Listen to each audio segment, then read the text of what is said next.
todas as irmãs e irmãos. Nós vamos dar continuidade ao nosso estudo panorâmico, né, do Novo Testamento.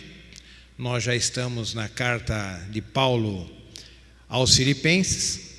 E essa carta, irmãos, ela tem como tema central a alegria do Senhor. Então a gente percebe em vários momentos Paulo fazendo essa citação, né, essa afirmação: alegrai-vos sempre no Senhor, alegrai-vos sempre no Senhor. Outra vez digo, alegrai-vos. Então a alegria é o tema central dessa carta, é o que conduz essa carta. E só que essa alegria, irmãos, às vezes a gente, né,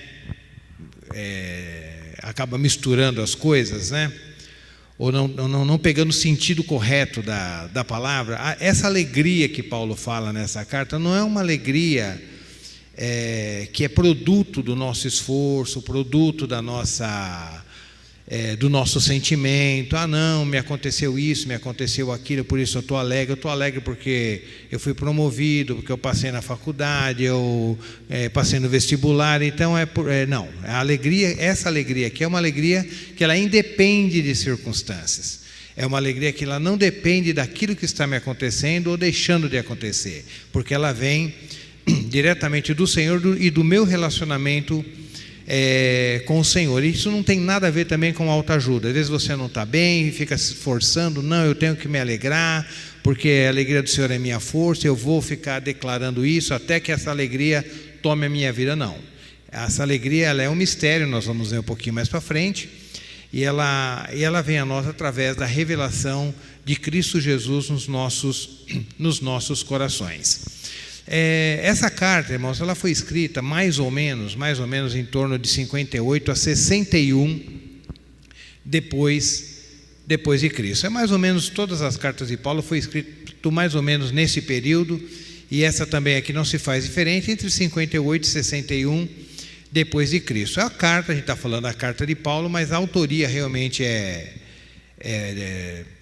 foi feita, é do apóstolo Paulo, né, de autoria do apóstolo Paulo. E ele cita também aqui na carta a Timóteo, né, como se Timóteo, quem lê, pensa que Timóteo ajudou a Paulo a estar escrevendo a carta. Na verdade, a revelação a revelação do Senhor foi dada a Paulo. Timóteo, por estar com Paulo, vivendo junto, ser um cooperador de Paulo, está sempre ali próximo do apóstolo, e por ser um cooperador de Paulo de muita confiança, então Paulo coloca ele até assim como um corremetente, né, da sua carta, mas nós sabemos que a carta realmente é de autoria e de responsabilidade do apóstolo Paulo. E nós podemos ter essa segurança porque muitos escritos da época atestam que Paulo realmente foi o autor desta epístola. Muitos pais da igreja, aqueles homens que viveram ali, principalmente do finalzinho do primeiro século até o quarto século, eles atribuíam a Paulo a autoria dessa carta. E quanto mais próximo, né, da pessoa, do escritor, no caso, quanto mais próximo do escritor, mais segurança nós temos que realmente foi de Paulo. E tem muitos pais da igreja, inclusive chamado Marcião, que era considerado um herege, né? Ele atribui a Paulo a autoria dessa carta. Por que ele era um herege, considerado um herege? Porque ele só aceitava uma parte do Evangelho de Lucas, a partir do capítulo 3, que ele aceitava como canônico, e 10 cartas de Paulo. Das 13, ele só aceitava 10. As 3 cartas chamadas pastorais, que é 1 Timóteo, 2 Timóteo e Tito, ele não aceitava como canônico, apenas uma parte de Lucas e as 10 cartas de Paulo, e anulava todo o Velho Testamento. Ele tinha como princípio que o Deus do Velho Testamento não tinha nada a ver com o Deus do Novo Testamento, mas ele foi considerado um herege. Mas o fato dele atribuir a Paulo essa carta é muito significativa, é importante, porque ele viveu praticamente ali no segundo século, então ele estava muito próximo realmente da vida do apóstolo. E também Eusébio de Cesareia, né, que era um historiador da igreja, o primeiro historiador da igreja cristã, que ele viveu também ali em torno do terceiro, quarto século, atribui a Paulo também a autoria dessa carta. A cidade de Filipe, irmãos, ou essa carta aos Filipenses, o nome dessa cidade, Filipos, ela foi dada em homenagem, na verdade não foi em homenagem, foi o próprio conquistador, né, Felipe II, que era o pai de Alexandre o Grande, que quando ele iniciou a conquista, né, do seu império, do Império Macedônico, então ele, uma vez que ele dominou essa parte ali da cidade de Filipe, ali que já está indo já para o lado da Europa, né, vindo aqui já para o nosso lado, ele colocou o nome da cidade em sua própria homenagem, então por isso Filipenses, né, Filipo, né, que na verdade era o pai de Alexandre o Grande, o Filipe II. O contexto dessa carta, ela está ali no livro de Atos, capítulo 16, do versículo 11 até o versículo 40, que é quando Paulo está indo para a Ásia, né? Paulo está indo para a Ásia, e o Espírito do Senhor dá uma visão para Paulo de um homem, dizendo para ele: passa a Macedônia e ajuda-nos, né? Então essa visão que Paulo teve, fez, que cremos que é o Espírito Santo que estava conduzindo, fez com que Paulo mudasse o seu rumo e fosse ali já para o lado da Macedônia, da Grécia, e vindo para a Europa e já vindo aqui para o nosso lado. E essa carta também é uma carta muito pessoal. Ela não é uma carta tão teológica como as demais, como por exemplo a carta de Éfeso, a carta aos Romanos. Ela é uma carta mais pessoal, é uma carta mais leve, não, tem teologia sim, mas não é tão teológica quanto essas cartas. Bom, ali já no capítulo 1, Paulo ali no capítulo 1, versículo 1, ele inicia a carta saudando, né, como era costume, né, nas suas cartas, e não só o costume nas suas cartas, como esse era uma forma, era um padrão que as pessoas daquela época tinham para escrever as cartas. Não só as cartas bíblicas eram escritas assim, que o nome da pessoa vinha no início, e era dado saudação, dado uma introdução, depois entrava o nosso. Não, normalmente as cartas eram feitas, tinham esse modelo. Não era, isso aqui não era uma questão, não foi uma invenção da igreja, uma invenção de Paulo, de Pedro, não. Esse era o modelo de escrita de carta, como nós temos hoje, né? Mando a carta para. Normalmente a gente põe o nome da pessoa para quem nós estamos mandando a carta, põe o cabeçalho, a data, isso que, né, quem escreve carta, que nós já não escrevemos tanto, né? Mas quando escrevemos carta, colocávamos a data e tal, e no final da carta é que nós colocávamos o nome. Então a gente tem essa diferença, o nome de quem estava mandando aquela carta. Então, no caso dessas cartas já no primeiro século, ou no sistema grego, o nome vinha no início. E Paulo aqui já no início fala: Paulo, que e Timóteo, servos de Cristo, a todos os santos em Cristo Jesus que estão com bispos e diáconos em Filipos. Então aqui Paulo usa essa nomenclatura de bispos e diáconos, que é uma coisa que nós já conversamos quando estudamos na carta aos Efésios, né? Que essas nomenclaturas bispo, pastor, presbíteros, ancião, cooperador, praticamente eram todas sinônimos. Não existia essa hierarquia como nós conhecemos hoje. Em alguns lugares o bispo está acima do pastor, tem o pastor presidente, o diácono está abaixo do pastor, o ancião, algumas igrejas adotam, outras não, mas lá no tempo primitivo, da igreja primitiva, nos tempos bíblicos do Novo Testamento, essas nomenclaturas elas não tinha nenhum sentido hierárquico. Presbítero, ancião, cooperador, bispo, episcopo, eram praticamente sinônimos, né? Que significava o quê? Que eram líderes, pessoas responsáveis pela liderança ou pela supervisão do rebanho. E no caso dos diáconos, ele era um líder também, mas ele tinha mais um viés social. É aquele que cuidava dos órfãos, das viúvas, que trabalhava mais nessa parte assistencial da igreja, né? Como nós percebemos lá em Atos capítulo 6. Então, se os irmãos tiverem mais curiosidade, quando se assistirem à aula da carta de Paulo aos Efésios, né? Principalmente ali no capítulo 4:11, que fala que Deus estabeleceu um para apóstolo, outro para profetas, evangelistas, pastores e mestres. Então a gente faz uma abordagem um pouquinho mais detalhada a respeito desse assunto.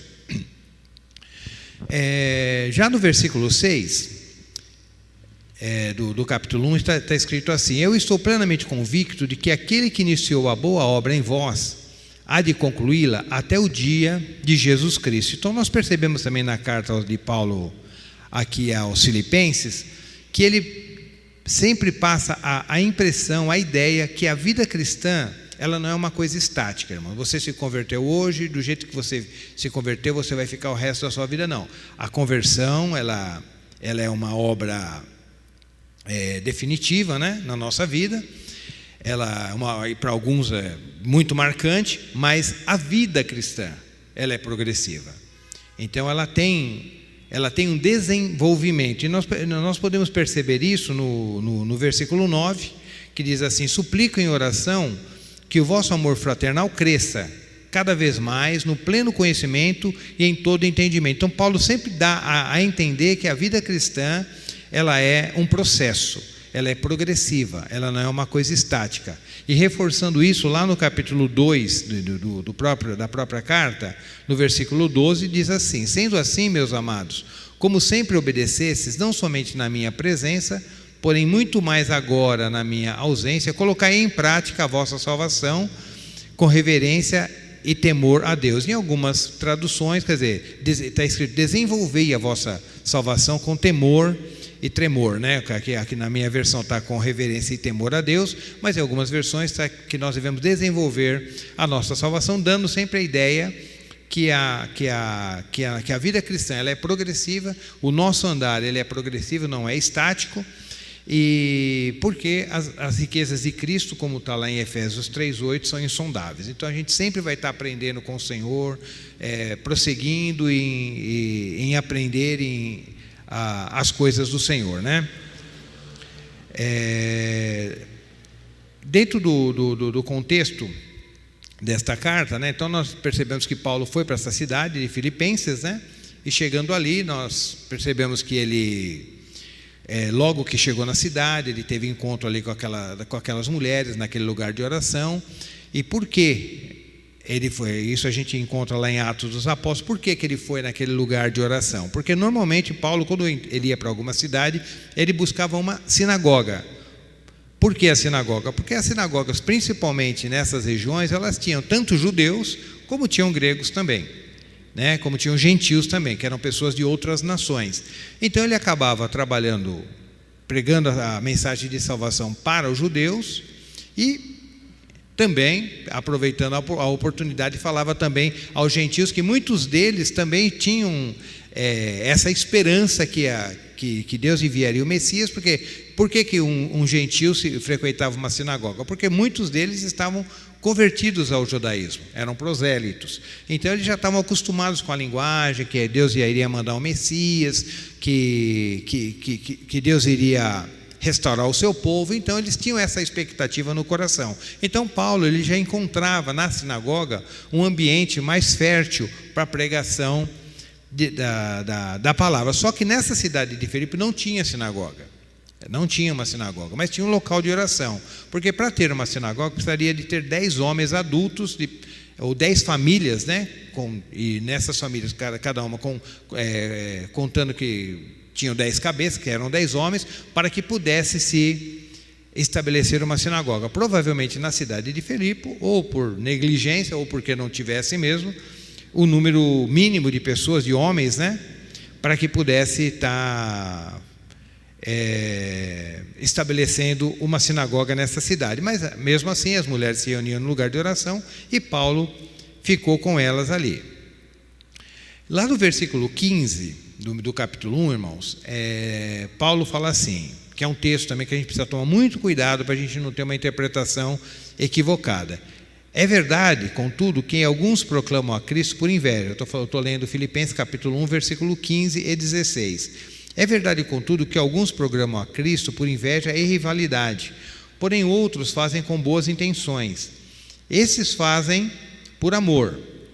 conscientes de que fui posto aqui para a defesa do Evangelho. Mas aqueles, o 17, mas aqueles outros anunciam a Cristo apenas por ambição egoísta, sem sinceridade, imaginando que podem aumentar sofrimento ocasionado por essas minhas algemas. Então Paulo, irmãos, como nós já estudamos em cartas anteriores, ele sofria de uma perseguição, principalmente por parte dos patrícios, principalmente por parte dos judeus, porque os judeus sempre queriam atribuir que Paulo pregava um evangelho que praticamente denegria ou desmerecia toda a lei e os profetas, como se o evangelho de Paulo não tivesse nenhum vínculo com a velha aliança, tá? Então, logicamente que muitas coisas da velha aliança nós não devemos praticar mais, isso nós já entendemos isso aí. Porém, aquelas coisas que estão escritas lá no Velho Testamento ou na velha aliança são sombra daquilo que haveria de vir. Então, as verdades do Novo Testamento estão escondidas ali nas páginas do Velho Testamento. Então, quando a gente consegue lidar corretamente com o Velho Testamento à luz do Novo Testamento, então nós começamos a entender por que aqueles símbolos, por que significava o tabernáculo, o candelabro, aquelas festas. Então, tudo isso acaba tendo um significado, o significado real à luz do Novo Testamento, e nós entendemos também, a partir dessa leitura, dentro dessa linha e dessa visão, que aquelas coisas que eram sombras, tudo se cumpre em Cristo Jesus. Então todo o cumprimento das profecias e dos eventos, dos episódios do Velho Testamento se cumpre na pessoa de Jesus Cristo. Mas pelo fato dos judeus não terem essa clareza, essa revelação, então eles atribuíam a Paulo que Paulo pregava um evangelho diferente, um evangelho muito, muito leve, um evangelho que você não precisava ter um procedimento correto, você podia viver à sua maneira, bastava crer em Cristo Jesus, e tudo bem. Mas nesse caso aqui em Filipenses, o problema não estava sendo tanto esse. Não é que eles estavam indo contra o evangelho que Paulo estava pregando, tá? O problema que Paulo estava tendo com os irmãos aqui, que ele cita em Filipenses, é diferente do problema que ele estava tendo com os irmãos em Gálatas, nas igrejas da Galácia, que eram várias igrejas. Lá na Galácia, nas igrejas da Galácia, o que estava acontecendo? Eles falavam assim: não, Jesus salva, mas você precisa, além de Jesus, você precisa da lei. Você precisa se circuncidar, alguns aspectos da lei você precisa guardar. Tem que se circuncidar, tem que guardar o sábado, tem que guardar algumas festas, tem que fazer algumas dietas alimentares, porque Cristo, a salvação é por meio de Jesus Cristo. Porém, é necessário guardar alguns aspectos da lei para que você possa ser salvo. Então, nesse caso, no caso das igrejas da Galácia, o problema era diferente desse aqui. Aqui as pessoas estavam falando de Paulo. Eles estavam falando da pessoa de Paulo. Eles estavam pregando o evangelho, falando que Jesus é o Salvador e tal. Estavam aparentemente dando o ensino correto, porém estavam falando mal da pessoa de Paulo. Então, por isso Paulo fala dessa maneira. Contudo, alguns proclamam, no 15, é verdade, contudo, que alguns proclamam a Cristo por inveja, rivalidade, porém outros fazem de boa vontade. Esses fazem por amor, conscientes de que fui posto aqui para a defesa do Evangelho. Mas aqueles outros anunciam apenas por ambição egoísta. Sem sinceridade, imagina que pode aumentar o sofrimento ocasionado por essas minhas cadeias. Mas olha o 18. Todavia, que importa? Aí Paulo fala, o que importa? O importante é que de qualquer forma, seja por motivos escusos ou nobres, Cristo está sendo proclamado e por isso me alegro. Então ele fala, então o que Paulo está falando? Não, eu me alegro porque Cristo está sendo anunciado. As pessoas estão falando de mim, estão falando que eu estou aqui na cadeia porque eu mereço, eu devo ter feito alguma coisa muito errada, mas eles estão pregando o evangelho e isso é que me importa. Mas não é isso que ele fala lá em Gálatas. Gálatas ele fala, olha, se alguém pregar um evangelho diferente desse que vocês receberam, ainda que venha um anjo do céu e pregue um evangelho diferente desse que eu vos tenho pregado, seja maldito, que essa pessoa seja eliminada, que essa pessoa seja amaldiçoada se ela estiver pregando o evangelho. E aqui parece que Paulo está como diz aí na gíria, né? Está passando um paninho, parece que ele está sendo tolerante. Não, Paulo não está sendo tolerante aqui. A questão é que lá eles estavam falando do Evangelho, eles estavam mudando o teor, a essência do Evangelho. E aqui não, aparentemente essas pessoas estavam pregando a palavra de Deus, só que de forma, com uma motivação errada, por egoísmo, queriam ser tão queridos como Paulo, eles queriam ter a mesma importância que eles percebiam. Então eles tinham inveja de Paulo, essa que era a verdade. Eles estavam pregando a palavra de Deus, porém a motivação do coração estava errada. Lá no versículo 21, irmãos, no versículo 21, tem um outro texto também, porque a questão no livro de Filipenses é que tem muitas frases que a gente usa muito como frase de efeito. A gente usa a frase, frases bonitas, em verdade sempre me alegrarei, alegrai-vos sempre no Senhor, outra vez digo alegrai-vos, porque para mim o viver é Cristo e o morrer é lucro, como a gente vai ler agora. Porém, essas frases não são frases de efeito, essas frases, irmãos, é resultado do relacionamento que Paulo tinha com Deus, e por isso ele podia falar dessa maneira. Então ele não falava simplesmente uma frase decorada, uma frase de efeito, não, era a realidade do seu relacionamento com Deus. Então, quando nós formos citar uma frase dessa, a gente tem que realmente sondar o nosso coração. Então lá no 1:21 da carta de Paulo aos Filipenses, diz assim: porque para mim o viver é Cristo e o morrer é lucro. Caso continue vivendo no corpo, certamente apreciarei o fruto do meu labor, mas já não sei o que escolher. Sinto-me conclamado pelos dois lados. Desejo partir e estar com Cristo, o que é infinitamente melhor. Porque o que Paulo estava dizendo? Olha, eu amo tanto a Cristo, que tem hora que eu fico na dúvida se eu fico com vocês, pregando e ajudando vocês, passando toda a revelação de Deus para a vida de vocês, ou se eu peço o meu desejo é estar com o Senhor. Mas por causa da necessidade que eu vejo no meio das igrejas, ou por causa daquilo que eu sei que eu posso contribuir para a igreja de Deus, eu prefiro ficar, apesar de estar com Cristo seja muito melhor. Então por isso Paulo fala assim, porque para mim o viver é Cristo e o morrer é lucro. Quer dizer, Paulo era tão absoluto pelo Senhor, ele estava tão entregue ao Senhor, que para ele tanto faz, porque a vida que ele levava, o relacionamento que ele tinha com Deus, o permitia falar dessa maneira. Então muitas vezes nós usamos esse texto, mas não com a mesma realidade de Paulo. É bom que nós tenhamos a mesma realidade, mas para usar um texto desse, realmente o relacionamento, a vida com Deus, ela deve estar muito adequada à vontade do Senhor. Vamos abrir lá em Salmos. É um texto também que vai nos ajudar a entendermos essa expressão de Paulo.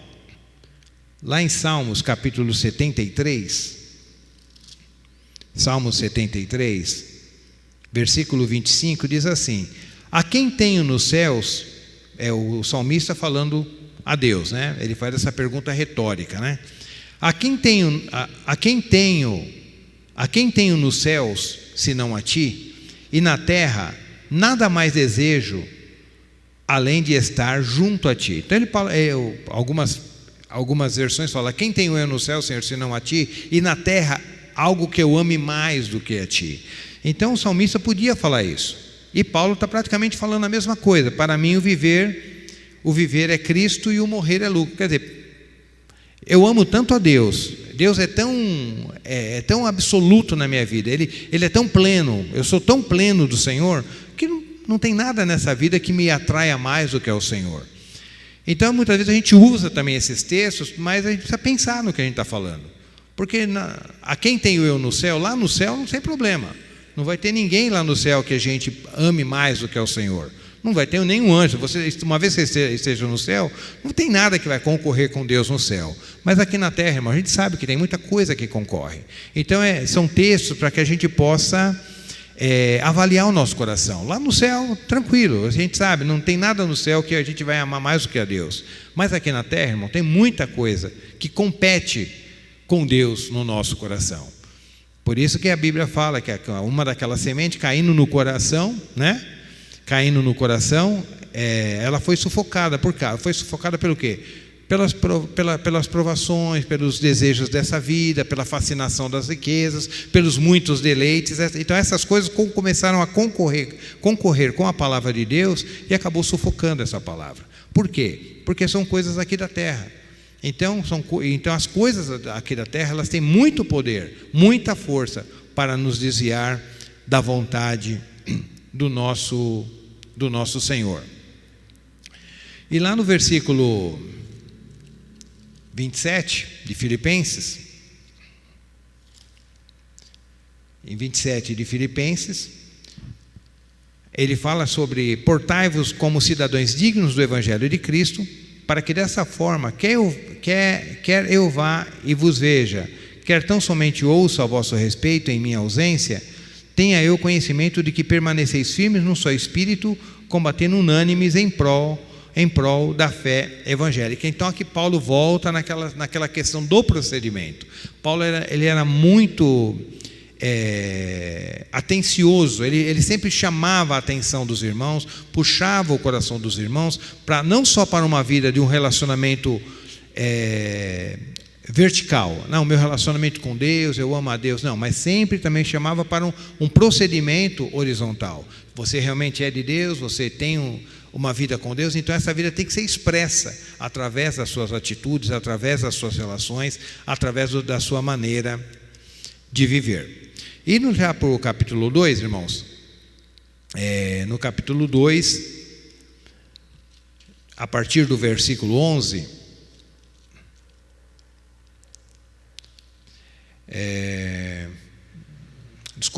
a partir do versículo 1, né? Então Paulo ele vai falando sobre a maneira como nosso Senhor Jesus andou aqui na terra. Porque a gente lê essa carta aos Filipenses, então a princípio a gente fala: poxa, mas parece que aquela igreja em Filipenses era uma igreja tão boa. Paulo fala de alegria, parece até que essa igreja era uma queridinha de Paulo, porque ele fala: olha, eu carrego vocês no meu coração, eu amo muito vocês, eu não vejo a hora de ir ver vocês. Então a gente olha, cara, parece que era uma igreja muito meiga, muito amorosa, mas essa igreja tinha problemas. E esse texto de Filipenses capítulo 1 até o versículo 11 principalmente, Paulo está exortando os irmãos a viverem em unidade. Aparentemente existia muita discórdia nessa igreja de Filipe. Tem muita discórdia. Tanto é que no versículo 13 que ele fala assim: olha, tende em vós, no capítulo 2, versículo 5, tende em vós o mesmo sentimento que houve em Cristo Jesus. Qual era o sentimento que houve em Cristo Jesus, irmãos? O sentimento que houve em Cristo Jesus era um sentimento de servir. E essa palavra sentimento, ela fica melhor por pensamento.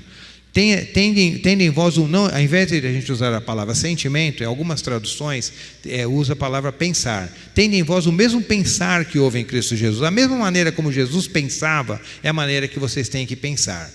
E como que Jesus pensava? Ele pensava sempre estar servindo, ele pensava sempre estar se doando pelas pessoas. E parece que na igreja de Filipe existia um pouquinho de concorrência. Os irmãos faziam a obra de Deus. A gente percebe que eles eram irmãos ativos. Por exemplo, quando às vezes Paulo estava em outra cidade, estava preso, eles mandavam oferta para Paulo. Então eram irmãos assim de muito labor, de muito compromisso, mas parece que no coração havia um pouquinho de concorrência, havia um pouquinho de disputa entre um irmão e outro.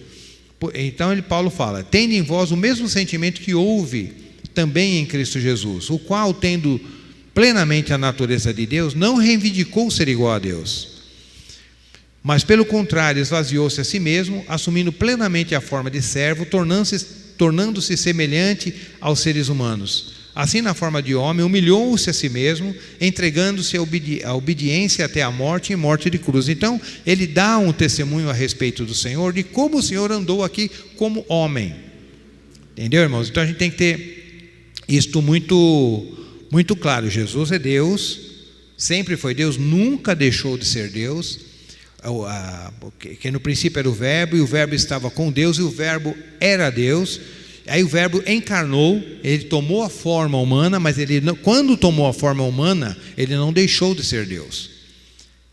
Agora, por que Jesus tomou a forma humana? Porque Jesus queria nos deixar o exemplo. Como que um homem de Deus deve andar nessa terra? Como nós, como servos de Deus, devemos andar nessa terra? Então ele se fez homem justamente para nos deixar o exemplo, para mostrar como que realmente se vive, como que uma pessoa de Deus, um homem de Deus, uma pessoa chamada por Deus deve andar nessa terra. Tá? Então, e um detalhe importante, que quando Jesus andou nessa terra, irmãos, ele não andou na força simplesmente porque ele era Deus. Então ele